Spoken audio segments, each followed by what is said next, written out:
Hello बच्चों, welcome to my channel again. मैं अनुराधा कश्यप, आप सबकी बायोलॉजी की मेंटर। आज फिर से आपके लिए एक बहुत ही ब्रिलियंट टॉपिक लेकर के आई हूँ।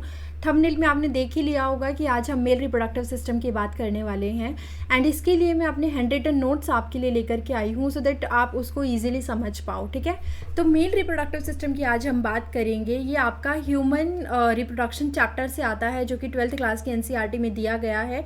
ये सिर्फ नीट के बच्चों के लिए ही ज़रूरी नहीं है। जहाँ तक मुझे लगता है कि हमें अपनी बॉडी पार्ट्स के बारे में बहुत अच्छे से पता होना चाहिए, तो स्पेशली जो मेल्स हैं उनको अपने बारे में पता होना चाहिए। इस चीज़ के लिए मेल रिप्रोडक्टिव सिस्टम को समझना बहुत ज़रूरी है। एंड मैंने क्या देखा है ना, बहुत सारे जब हम छोटे हुआ करते थे तो हमारे टीचर ये चैप्टर पूरा मिस ही कर देते थे, वो नहीं पढ़ाते थे हमें, क्योंकि ऐसा माना जाता है कि बहुत सारे लोग जो होते हैं, जो खासकर बच्चे होते हैं, वो इतना ज़्यादा मेच्योरिटी लेवल पर नहीं होते कि इस चीज़ को पॉजिटिवली एक्सेप्ट कर सकें, right. But you are now mature enough. मुझे लगता है जितने भी मेरे व्यूअर्स हैं वो सारे इस एज में हैं कि वो हर चीज़ को बहुत क्लियरली समझ पाएँ। एंड अब तो बहुत जनरेशन चेंज हो गई है। जेनजी की अगर हम बात करें तो वो तो हमसे काफ़ी एडवांस है। तो बच्चों, अगर आज मैं कोई भी टॉपिक पढ़ाने आपको जा रही हूँ तो उसको आप थोड़ा सा ना पॉजिटिव मैनर में कंसिडर करिएगा। एंड द सेकेंड थिंग कि आज जो हम मेल रिप्रोडक्टिव सिस्टम की बात करेंगे उसमें बहुत सारे डायग्रामेटिकली टर्मिनोलॉजीज आ सकती हैं, बहुत सारे डायग्राम्स आ सकते हैं। मतलब डायग्राम्स इन द सेंस कि एक ही डायग्राम में मैंने बहुत सारी चीज़ों को एक्सप्लेन किया है। तो प्लीज़ बी विद मी, अगर मेरे साथ चलोगे तो मैं उस चीज़ को बहुत अच्छे से समझाऊंगी। ठीक है। एंड सेकेंड थिंग, बिल्कुल भी इस चीज़ को थोड़ा सा लाइक एक होता है ना कि हम उस एज में हैं तो हम शाई फील करें, वो नहीं करना है आपको। क्योंकि अगर आप 18 से कम हो तो उस कंडीशन में क्या होता है, हमारा मेच्योर नहीं हो पाता माइंड उतना, तो हम इस चीज़ को ना थोड़ा सा ये लेने लग जाते हैं कि मैम कैसे पढ़ा रही हैं या सर कैसे पढ़ा रही हैं। तो आपको उस चीज़ को हवा नहीं बनाना है। इट्स अ टॉपिक, इसको आप एज अ स्टडी की तरह कंसिडर करोगे। हमारी बॉडी के बारे में हमें जानना है, कितनी ब्यूटीफुल चीज़ है। अगर हम खुद की बॉडी को समझना चाहें तो इट्स लाइक अ वेरी बहुत ज़्यादा, इसमें अगर मैं बोलूँ आपको तो बहुत ज़्यादा ही हमारे लिए खूबसूरत चीज़ है अपनी बॉडी को कंसिडर करना कि हाँ, हमारी बॉडी में ऐसा होता होगा। तो चलिए बातें नहीं करते हैं एक्स्ट्रा की। आज हम सिर्फ मेल रिप्रोडक्टिव सिस्टम के ऊपर चलते हैं, वहीं पे जंप करते हैं और देखते हैं किस तरीके से मेल रिप्रोडक्टिव सिस्टम को आपकी एनसीईआरटी में समझाया गया है। मैं कोशिश करूँगी कि कम शब्दों में काफ़ी चीज़ें एक्सप्लेन कर सकूँ और टाइम भी उसमें आपका कम लगे, राइट। बट बहुत सारी चीज़ें हम अच्छे से क्लियर कर सकें। तो सबसे पहले मैं थोड़ा सा आपको ब्रीफली समझा देती हूँ मेल रिप्रोडक्टिव सिस्टम में। देखो, मेल मेल क्यों है और फीमेल फीमेल क्यों है? रीज़न है हार्मोनल बैलेंस, राइट। मेल के अंदर हार्मोन अलग होते हैं, फीमेल के अंदर हार्मोन थोड़े से अलग होते हैं। सेकेंड चीज़, अगर मेल है तो मेल के अंदर जो गैमेट्स होंगे वो डिफरेंट होंगे और जो फीमेल होगी, फीमेल के अंदर गैमेट्स डिफरेंट होंगे। आज हम बात कर रहे हैं मेल रिप्रोडक्टिव सिस्टम की, तो आज हम मेल के गैमेट्स और हार्मोन प्रोड्यूस करने वाली स्ट्रक्चर के बारे में समझेंगे। हम देखेंगे कि उनको किस तरीके से, उन गैमेट्स को जो मेल की बॉडी के अंदर बने हैं, उन गैमेट्स को किस डक्ट के थ्रू या किन चीज़ों के थ्रू फीमेल की बॉडी में इंट्रोड्यूस करवाया जाता है। यानी कि ऐसे कौन से स्ट्रक्चर्स इसमें इन्वॉल्व रहेंगी जो मेल की बॉडी से उन गैमेट्स को लेकर के जाएंगी और फीमेल की बॉडी तक पहुंचाएंगी। क्लियर। उसके बाद हम ये देखेंगे कि ऐसा कौन सा कपलेटरी ऑर्गन होता है मेल के अंदर जो पेनिट्रेशन के लिए यूज़फुल होता है फीमेल बॉडी के अंदर ड्यूरिंग द कॉपुलेशन टाइम। अब मैम हमें नहीं समझ में आ रहा, आप इतनी बड़ी बड़ी टर्मिनोलॉजी बोल रहे हो, तो चलिए स्टार्ट करते हैं। फर्स्ट ऑफ ऑल, हम जब मेल रिप्रोडक्टिव सिस्टम की बात करते हैं, students give me one sec, जब हम मेल रिप्रोडक्टिव सिस्टम की बात करते हैं तो हमने ये चीज़ देखनी है कि हमारी प्राइमरी 6 ऑर्गन कौन से होते हैं। प्राइमरी सेक्स ऑर्गन का क्या मतलब है? प्राइमरी सेक्स ऑर्गन वो होते हैं which are very important for the reproduction. मतलब इनके बिना आप रिप्रोड्यूस कर ही नहीं सकते, रिप्रोडक्शन करने का कोई मीनिंग ही नहीं रह जाता। इसमें आपके, हम बोले तो नेसेसरी ऑर्गन है ये, ठीक है। इसमें आपके पास क्या आती हैं? टेस्टीज इसके अंदर इन्वॉल्व होती हैं। टेस्टीज पेयर में होती हैं, मेल के अंदर उसको हम बोलते हैं टेस्टीज। और टेस्टीज कहाँ प्रेजेंट होती हैं? दे आर प्रेजेंट एक्स्ट्रा एब्डोमिनली, जिसकी हम बात करेंगे कि क्यों ये एक्स्ट्रा एब्डोमिनल में प्रेजेंट होती है, एक्स्ट्रा एब्डोमिनली, ठीक है। दूसरी चीज़, टेस्टिस का काम क्या होता है? टेस्टिस 2 काम परफॉर्म करती है।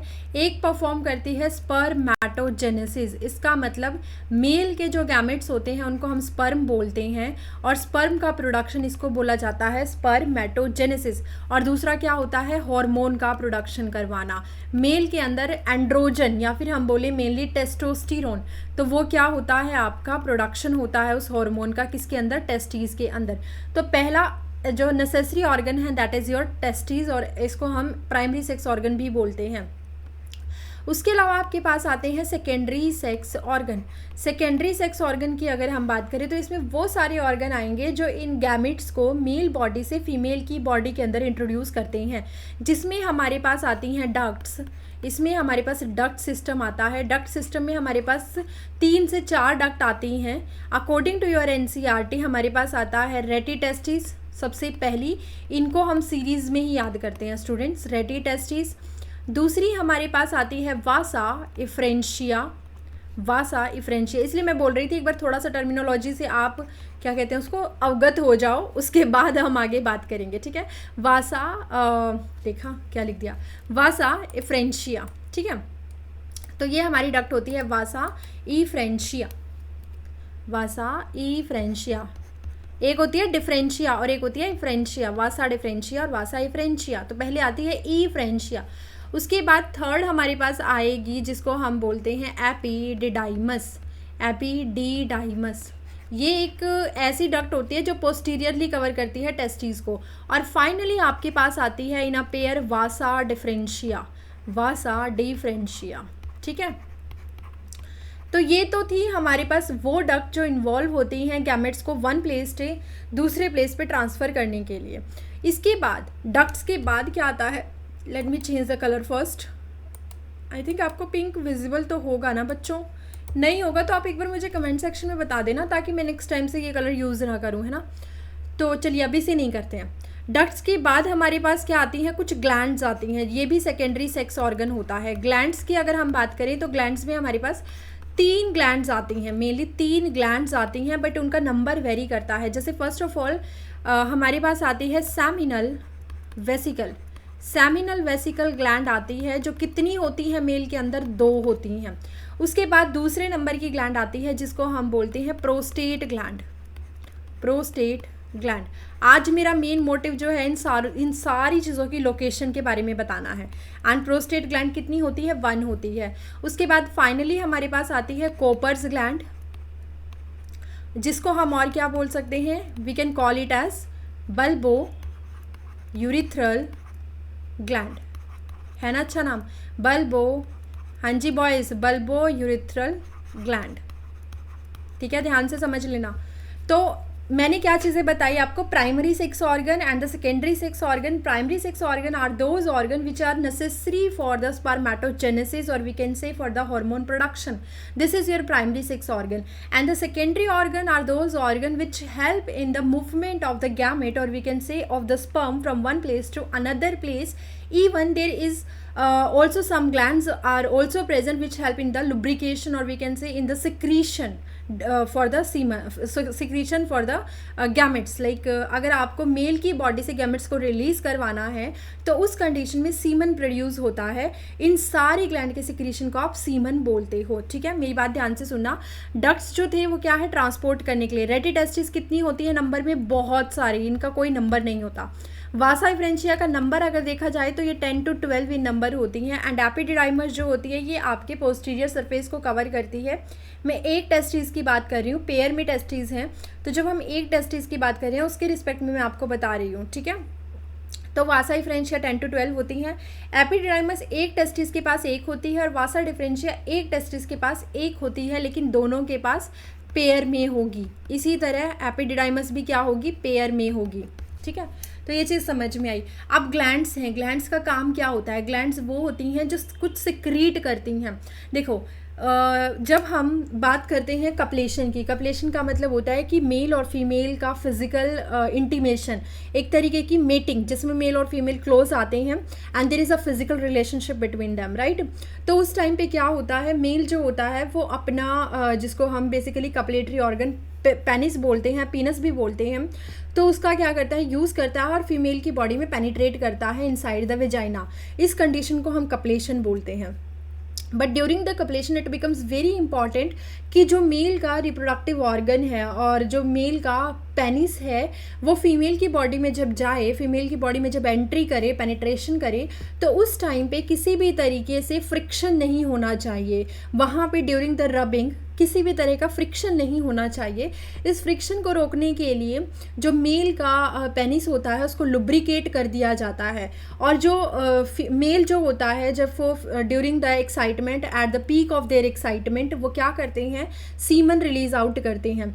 उस सीमन के अंदर मेल की बॉडी से स्पर्म भी इजेक्ट आउट होते हैं, और इस प्रोसेस को हम बोलते हैं इजैकुलेशन। ठीक है, दोबारा से एक बार यहाँ पे बता देती हूँ कि जो ग्लैंड्स होती हैं इनका काम क्या होता है। इनका मेनली काम होता है जो मेल की गैमेट्स हैं, जो स्पर्म है, उनको न्यूट्रिशन देने का। न्यूट्रिशन के साथ साथ ये और क्या काम करती हैं, पहली तो ये चीज़ क्या करती है, न्यूट्रिशन देती हैं। न्यूट्रिशन किसको देती हैं, nutrition to sperm, nutrition to sperm. ठीक है, और दूसरा ये काम क्या करते हैं, इसमें और भी बहुत सारी चीज़ें होती हैं जिनके बारे में हम अभी बात नहीं कर रहे हैं। और दूसरा ये काम क्या करती हैं, लुब्रिकेशन ऑफ पेनिस। पेनिस को हम और क्या बोलते हैं, एक्सटर्नल जेनाइटेलिया।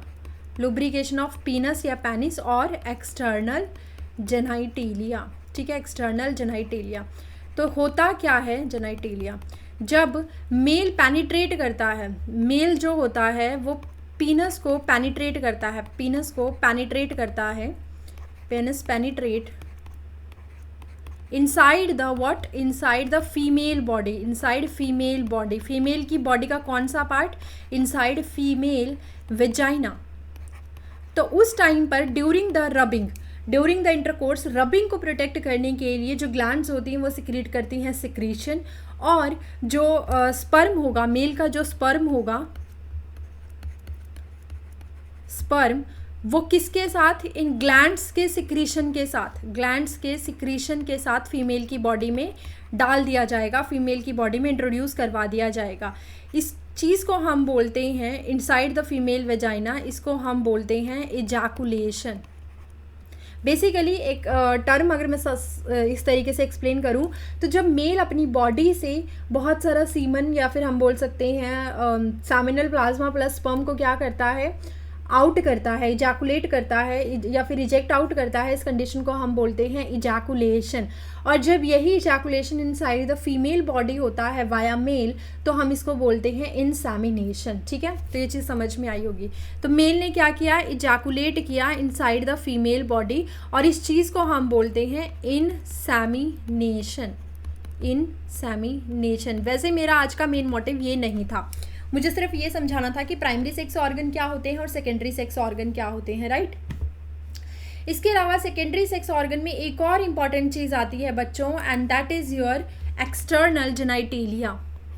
एक्सटर्नल जेनाइटेलिया की अगर हम बात करें तो इसमें दो चीज़ें आती हैं, एक्सटर्नल जेनाइटेलिया, इसमें दो चीज़ें आपके पास आती हैं। फर्स्ट आता है पीनस, जो कि एक कपलेटरी ऑर्गन है, और सेकंड आता है स्क्रोटम, जो कि एक बैग लाइक स्ट्रक्चर है, बैग लाइक स्ट्रक्चर होती है, which is a bag like structure. ठीक है, स्क्रोटम वो एरिया है जिसके अंदर क्या रहेंगी, टेस्टीज रहेंगी, टेस्टीज रहेंगी। अब आपने बहुत सारी जगह पे ये चीज़ नोटिस की होगी, बहुत सारी जगह नहीं मैं बोलूँगी बच्चों, एक्चुअली हर मेल के अंदर क्या होता है, जो टेस्टीज होती हैं वो उसकी बॉडी के अंदर नहीं होती हैं। अब देखो हमारे पास जो हमारा बेसिकली एक तरीके से मैं बोलूँ चेस्ट एरिया है, उसके नीचे वाले एरिया को आप बोलते हो, क्योंकि एक डायाफ्राम स्ट्रक्चर है, तो उसके नीचे वाले, डायाफ्राम के नीचे वाले एरिया को हम बोलते हैं एब्डोमिनल कैविटी, एंड डायाफ्राम से ऊपर वाले एरिया को हम बोलते हैं थोरेस्टिक कैविटी, जिसके अंदर हमारे लंग्स प्रेजेंट होते हैं, राइट। तो जो डायाफ्राम के नीचे वाली कैविटी है, जिसको हम लोअर बेसिकली एक तरीके से एब्डोमेन कैविटी बोल रहे हैं, तो उसी एब्डोमिनल कैविटी का एक रीजन होता है जिसको हम बोलते हैं लोअर एब्डोमिनल रीजन। इसका एक स्पेशल नाम होता है जिसे बोला जाता है पेल्विक गर्डल। तो पेल्विक गर्डल वो एरिया है जहाँ मेल में बेल्ट बांधी जाती है, एंड उसी एरिया में मेल का रिप्रोडक्टिव सिस्टम भी क्या होता है, प्रेजेंट होता है। तो मेल का रिप्रोडक्टिव सिस्टम कहाँ पे प्रेजेंट है, इनसाइड, इनसाइड नहीं बोलेंगे, इन, या फिर ठीक है, इनसाइड पेल्विक गर्डल, है ना, inside pelvic girdle. Pelvic girdle को ही समटाइम लोअर एब्डोमिनल रीजन भी बोल देते हैं। एनसीईआरटी में फीमेल रिप्रोडक्टिव सिस्टम के अंदर दिया गया है लोअर एब्डोमिनल रीजन, ठीक। कायदे से क्या होना चाहिए था कि पेल्विक गर्डल के अंदर टेस्टिस होनी चाहिए थी, बट ऐसा नहीं हुआ। वो टेस्टिस क्या हो गई, वो टेस्टिस आपकी डिसेंड कर गई एक बैग लाइक स्ट्रक्चर में, जो कि मेल की बॉडी से बाहर होता है। इस बैग लाइक स्ट्रक्चर को हम बोलते हैं स्क्रोटम। और स्क्रोटम क्यों ज़रूरी है मेल के अंदर, एब्डोमेन के अंदर क्यों टेस्टिस नहीं होती है, इसका बहुत बड़ा रीज़न है, क्योंकि हमने शुरुआत में ही कहा था कि टेस्टिस जो होती हैं दे आर एक्स्ट्रा एब्डोमिनली, मतलब टेस्टिस जो हैं वो एब्डोमेन से बाहर प्रेजेंट होती हैं। किसके अंदर प्रेजेंट होती हैं, स्क्रोटम के अंदर प्रेजेंट होती हैं। टेस्टिस यहाँ पे क्या होती हैं, प्रेजेंट होती हैं। क्यों प्रेजेंट होती हैं, ऐसा क्या हो गया था टेस्टिस के साथ, ऐसी क्या इसकी हिस्ट्री है कि टेस्टिस को डिसेंड करना पड़ गया आपके एब्डोमिनल रीजन से बाहर स्क्रोटम के अंदर, ठीक है। तो रीज़न ये था कि हमारी बॉडी का टेम्परेचर कितना होता है बच्चों, 37 डिग्री सेल्सियस, ठीक। बट जो टेस्टिस है, टेस्टिस के अंदर स्पर्म का फॉर्मेशन होना है, तो जो स्पर्म होते हैं उनको बनने के लिए जो टेम्परेचर की रिक्वायरमेंट होती है वो इससे कम होती है।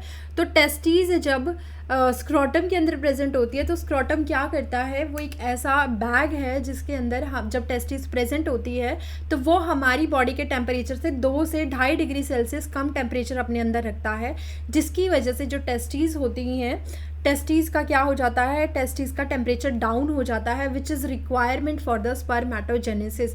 अगर टेस्टिस का टेम्परेचर कम नहीं होगा तो स्पर्मेटोजेनेसिस नहीं होगी। तो फॉर द स्पर्मेटोजेनेसिस, स्पर्मेटोजेनेसिस इसका मतलब होता है फॉर्मेशन ऑफ स्पर्म, ठीक है। स्पर्मेटोजेनेसिस के लिए टेम्परेचर कितना रिक्वायर है, टेम्परेचर रिक्वायर लेस कितना, basically 2 to 2.5 degree Celsius less, require less than body temperature, आई बात समझ में। यही रीज़न है कि जो टेस्टिस होती हैं वो स्क्रोटम के अंदर होती हैं। तो चलिए अब हमारा मेन आ गया है मेल रिप्रोडक्टिव सिस्टम। बहुत ही ब्यूटीफुल डायग्राम आपके सामने है एंड आई होप आप बच्चों को बहुत पसंद आने वाला है ये।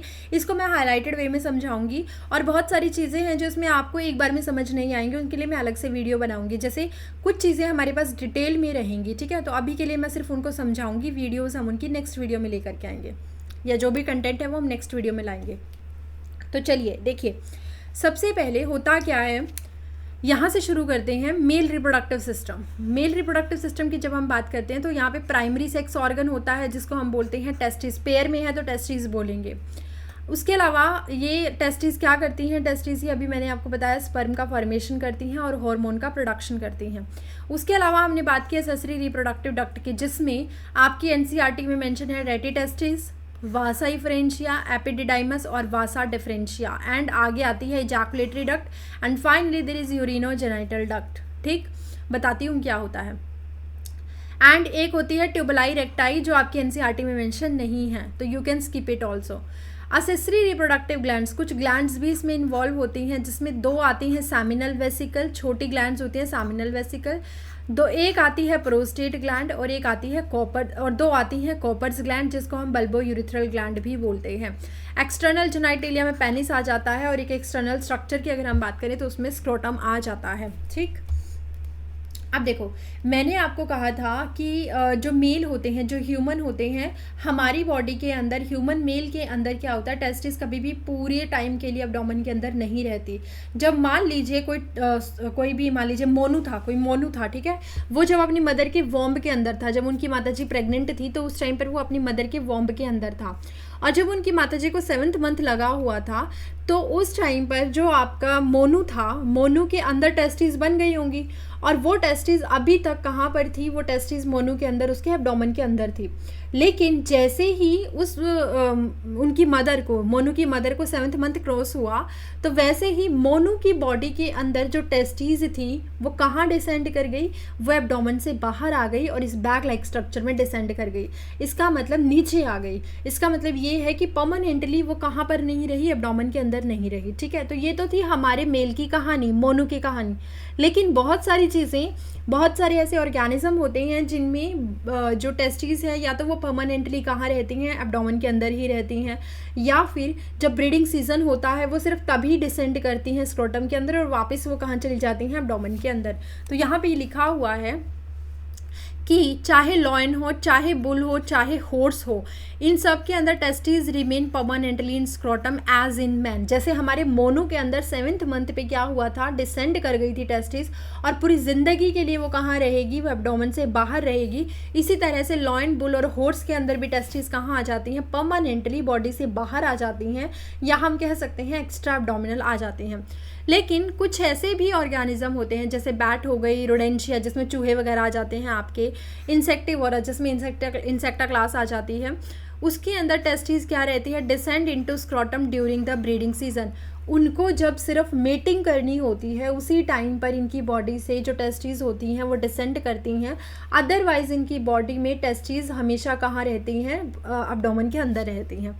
लेकिन जो एलिफेंट है, एलिफेंट ने कहा हमसे ये सब पंगे नहीं होंगे, हम एक काम करते हैं, हमारी बॉडी के अंदर टेस्टिस जहाँ से शुरुआत से हैं हम उनको वहीं पे रखेंगे। तो एलिफेंट हो गया, वेल हो गई, सील हो गया, इन्होंने क्या किया, testis permanently remain in abdomen. इनकी टेस्टिस हमेशा के लिए एब्डोमेन के अंदर ही रहती है। समझ में आया? अब देखो डायग्राम को हम फ्रंट व्यू से देख रहे हैं, तो सबसे पहले शुरुआत करेंगे यहाँ से। ह्यूमन मेल के पास एक स्क्रोटम लाइक स्ट्रक्चर है, ये जो आपको दिख रहा है, दिस इज़ अ स्क्रोटम, ये येलो जो मैं अब कर रही हूँ हाईलाइट, तो ये पेयर में आपको दिखाई दे रहे हैं। ठीक है, इसको हम बोलते हैं स्क्रोटल सैक। ये दो होते हैं स्क्रोटल सैक, और इन स्क्रोटल सैक के चारों तरफ एक स्ट्रक्चर होती है जिसको हम बोलते हैं स्क्रोटम बैग।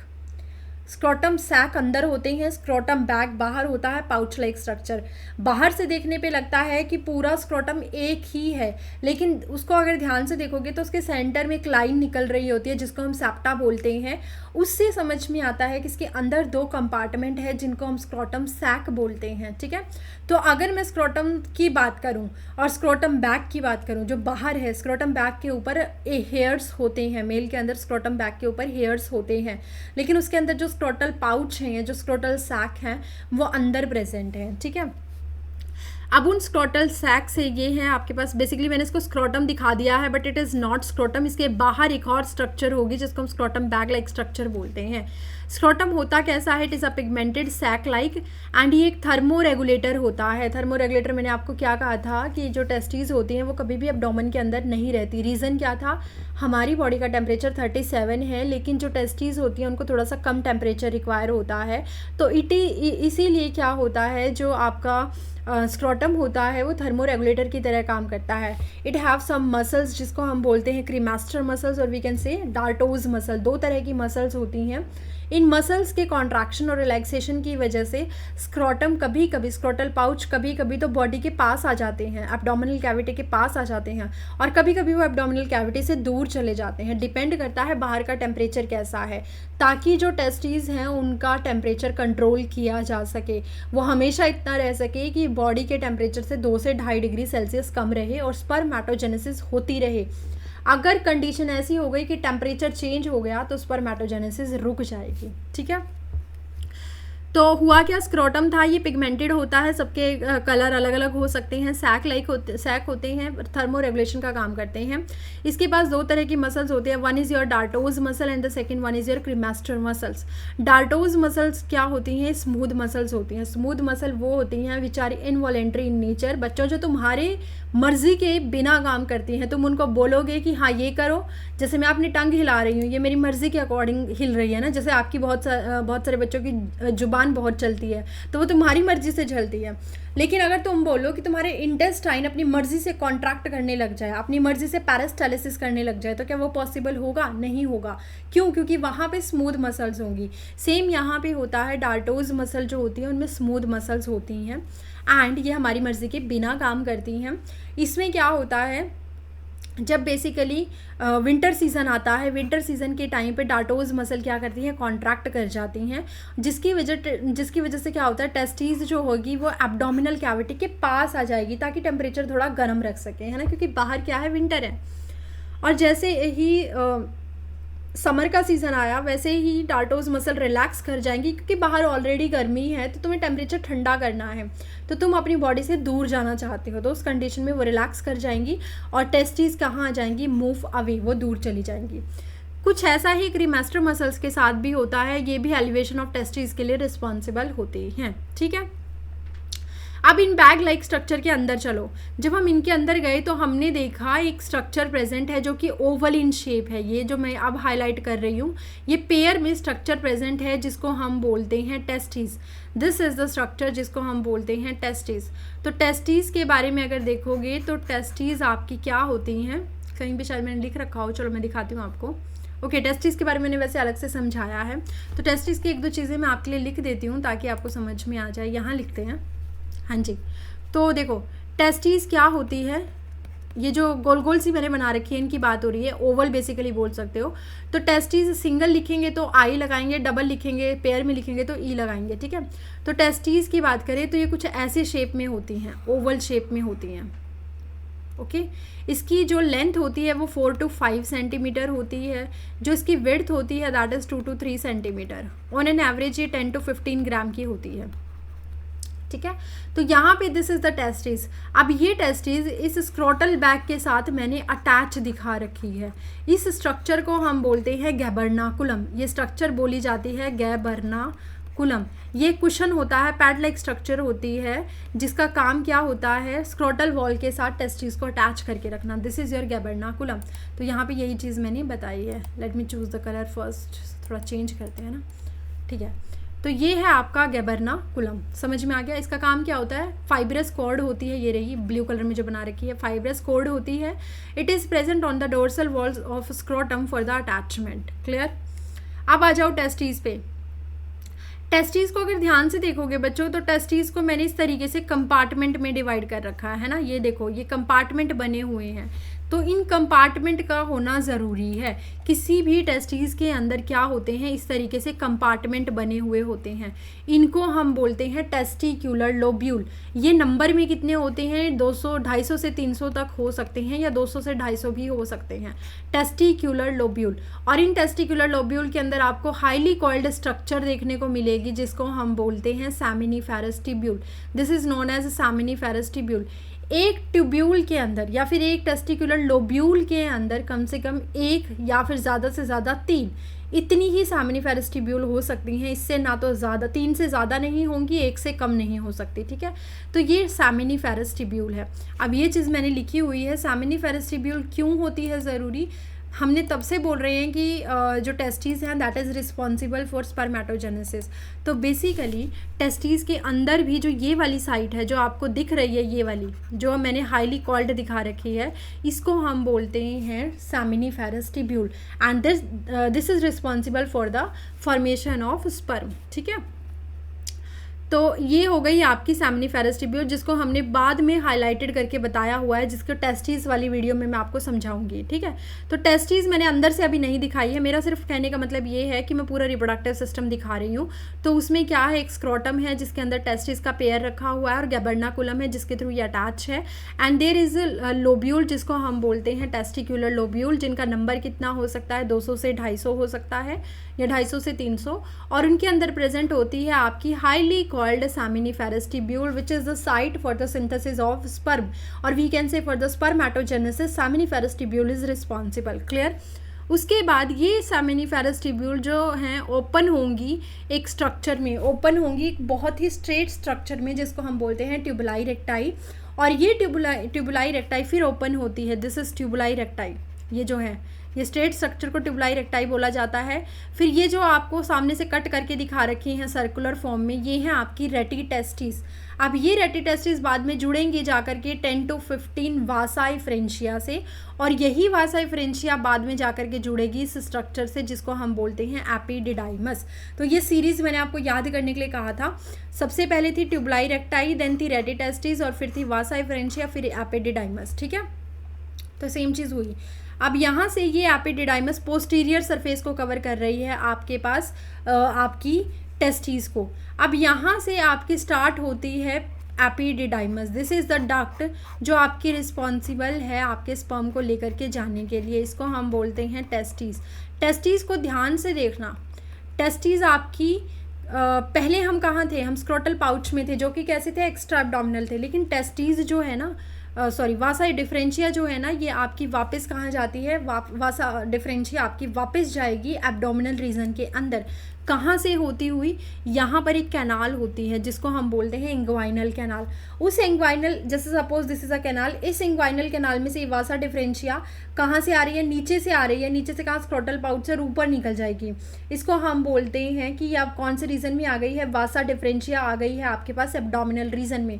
अब एब्डोमिनल रीजन में ऊपर बैठा हुआ है आपका यूरिनरी ब्लैडर, जो किसके लिए रिस्पॉन्सिबल है, for the accumulation of urine. तो यहाँ पे यूरिन बैठा, यूरिनरी ब्लैडर रखा हुआ है, ठीक है। इस यूरिनरी ब्लैडर में यूरिन लेकर के आ रही है यूरिटर, ये डक्ट जो है ये इसके लिए यूरिन लेकर के आ रही है। क्लियर, इसके अंदर यूरिन कलेक्ट होता जा रहा है, इसको हम बोलते हैं यूरिटर फ्रॉम किडनी, किडनी से यूरिटर आ रहे हैं and this is your urinary bladder.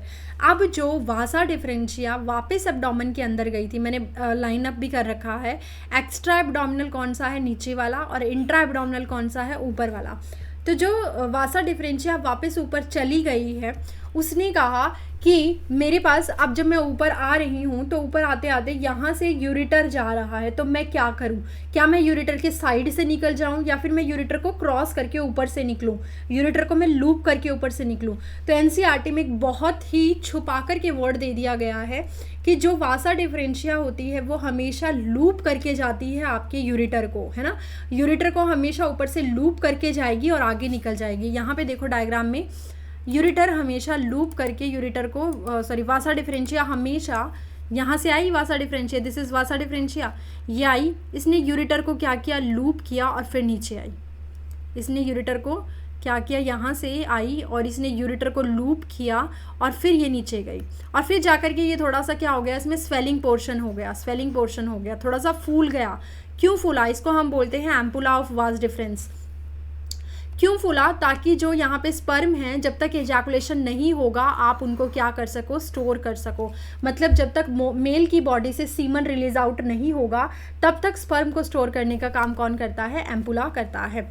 उसके बाद यही एम्पुला आगे आया और जब इसने वासा डिफरेंशिया जो है वो आगे आई और अब ये मिलना शुरू हो गई है ग्लैंड के साथ। सबसे पहली ग्लैंड आती है पेयर में जिसको हम बोलते हैं सेमिनल वेसिकल।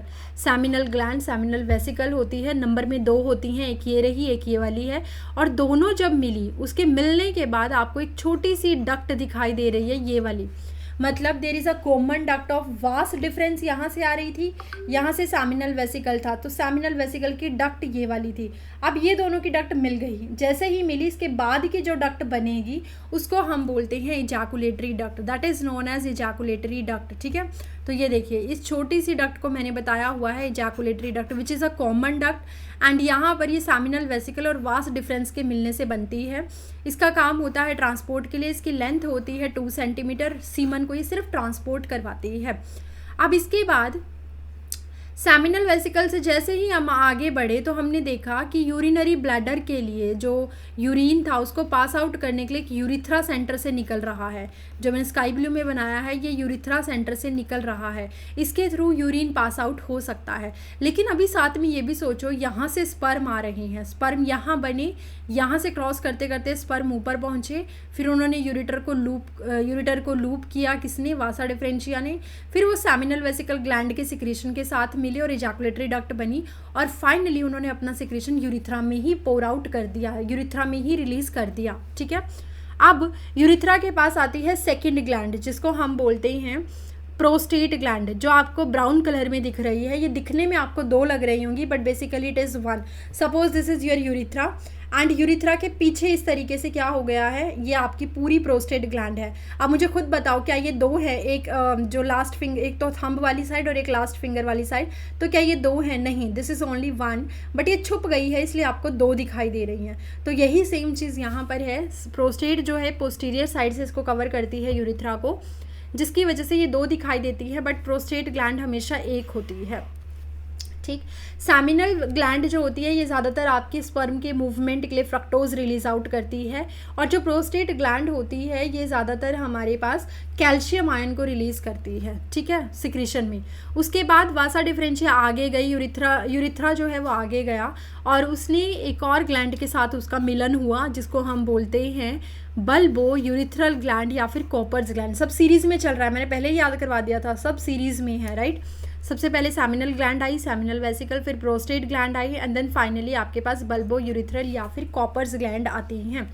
इसके बाद सिक्रेशन आगे चला जाता है, और जब ये आगे जाता है तो यहाँ पर आपको एक स्ट्रक्चर दिखाई दे रही है जो इसके सराउंड को कवर कर रही है। ये पूरा जो इसको सराउंड में कवर कर रहा है इसको हम बोलते हैं, जो सेंटर से स्काई ब्लू में मैंने बनाया, दिस इज़ यूरिथ्रा, एंड जो इसको साइड से कवर कर रहा है ये वाला है ना, ये जो आपको दिखाई दे रहा है ये पूरा, इसको मैं अलग कलर से हाईलाइट करती हूँ ताकि आपको अच्छे से समझ में आए। ओके, येलो से करते हैं। तो ये वाला जो रीज़न है इसको हम बोलते हैं पीनस, या फिर हम इसको बोलते हैं external genitalia. External genitalia, this is the copulatory organ for male which help in the penetration during the copulation for female.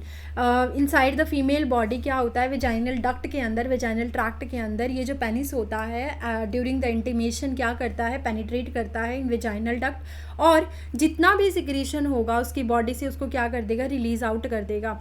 इसको हम जहाँ से ये रिलीज़ करता है इसको, इस एरिया को हम बोलते हैं यूरिथ्रल मिएटस। यूरिथ्रल मिएटस क्या है, यूरिथ्रल मिएटस बेसिकली देखो मैंने लिखा है यूरिनोजेनाइटल डक्ट विद अपर्चर, इस अपर्चर का नाम है यूरिथ्रल मिएटस। क्यों बोलते हैं हम इसको यूरिथ्रल मिएटस, क्योंकि यहाँ से ये वो एरिया है, वो होल है जिसके थ्रू आपका यूरिन पास आउट हो सकता है, और इसी के थ्रू आपके पास जो स्पर्म है वो भी पास आउट हो सकते हैं वाया सीमन।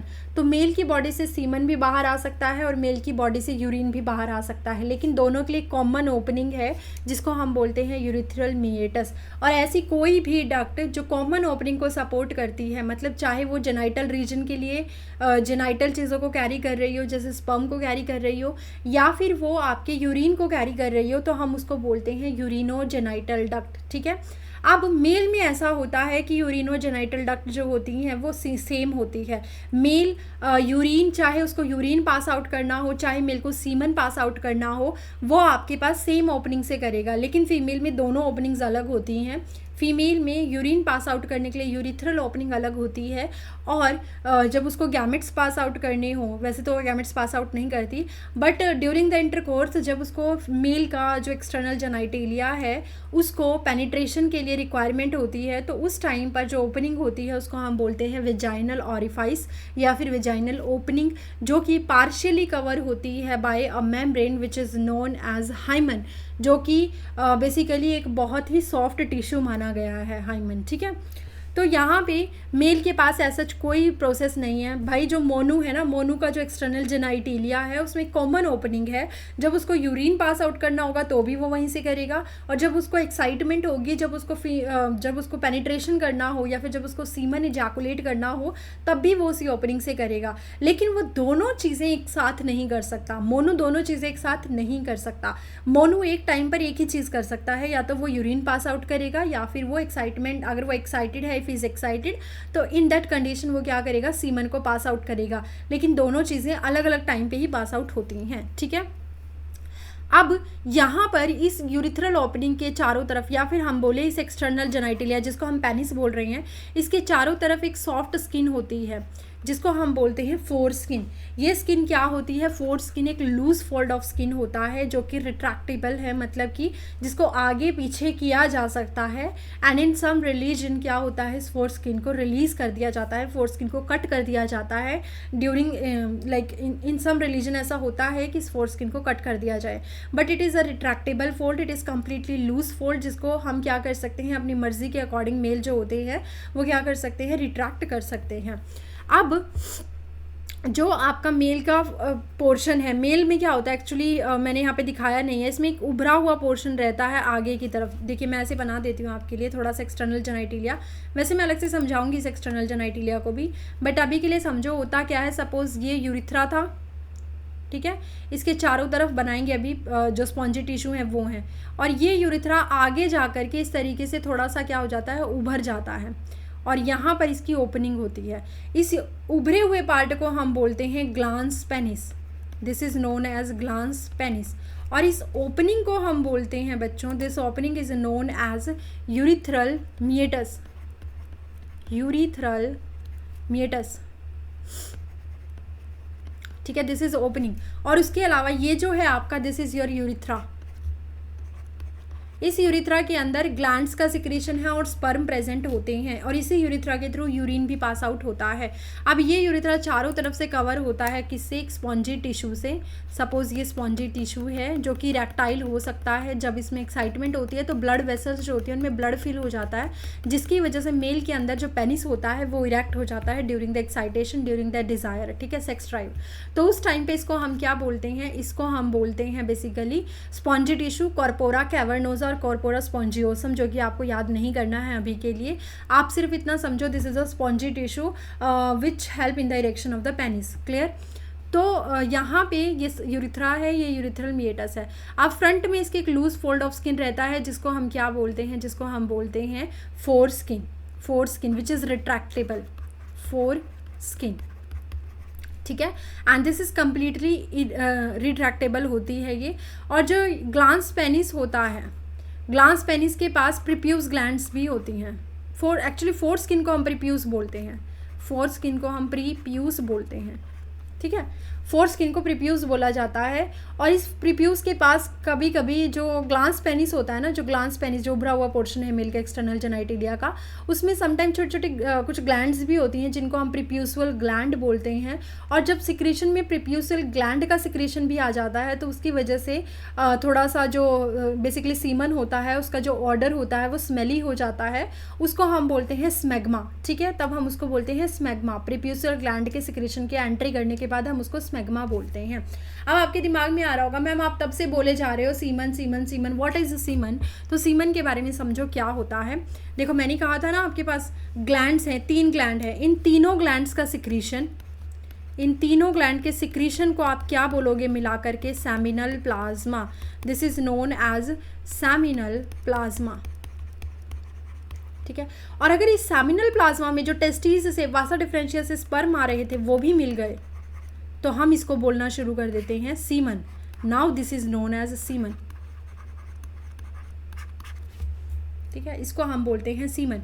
अब यूरिथ्रा की थोड़ी सी बात कर लें अगर, तो यूरिथ्रा मेल में अलग होता है, फीमेल में अलग होता है, क्योंकि मेल के पास इजैकुलेटरी ऑर्गन का साइज़ बड़ा होता है, पेनिस का साइज़ बड़ा होता है, इसीलिए मेल के अंदर यूरिथ्रा जो होता है वो थोड़ा सा लॉन्ग होता है, करीबन 8 इंच के आसपास ये जा सकता है और लगभग 20 सेंटीमीटर लॉन्ग होता है मेल के अंदर, ठीक है।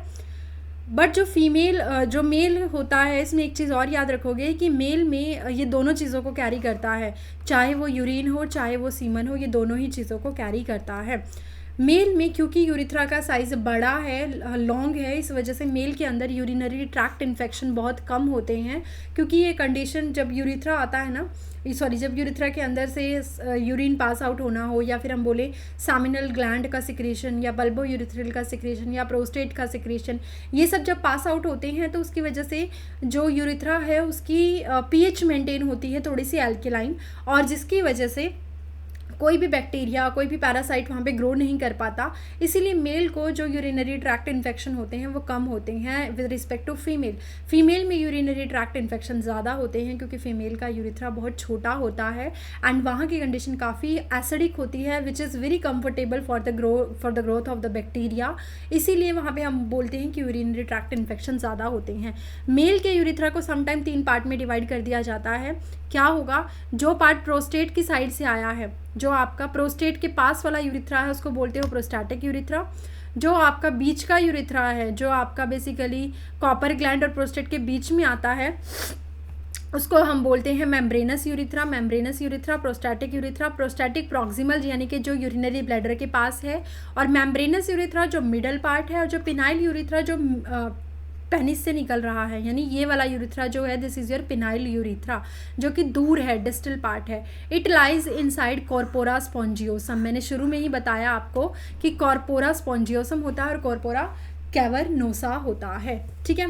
तो आई होप बच्चों आपको ये वीडियो पसंद आई होगी और मोनू की पूरे यूरिनरी ब्लैडर, पूरे रिप्रोडक्टिव ट्रैक्ट के बारे में अच्छे से समझ में आया होगा। अगर आप ऐसी ही वीडियो और चाहते हैं तो प्लीज़ मुझे कमेंट सेक्शन में बताइए, ताकि मैं आपके लिए और ज़्यादा वीडियो लेकर के आ सकूँ अपने हैंड रिटन नोट्स की। अगर आप ये हैंड रिटन नोट्स भी चाहते हैं तो मेरे टेलीग्राम चैनल को फॉलो कीजिए, वहाँ पर मुझे बताइए कि if you want that then I will definitely send to you. ठीक है, तो ठीक है, मिलते हैं नेक्स्ट वीडियो में बच्चों। Till then stay motivated, stay happy. Okay.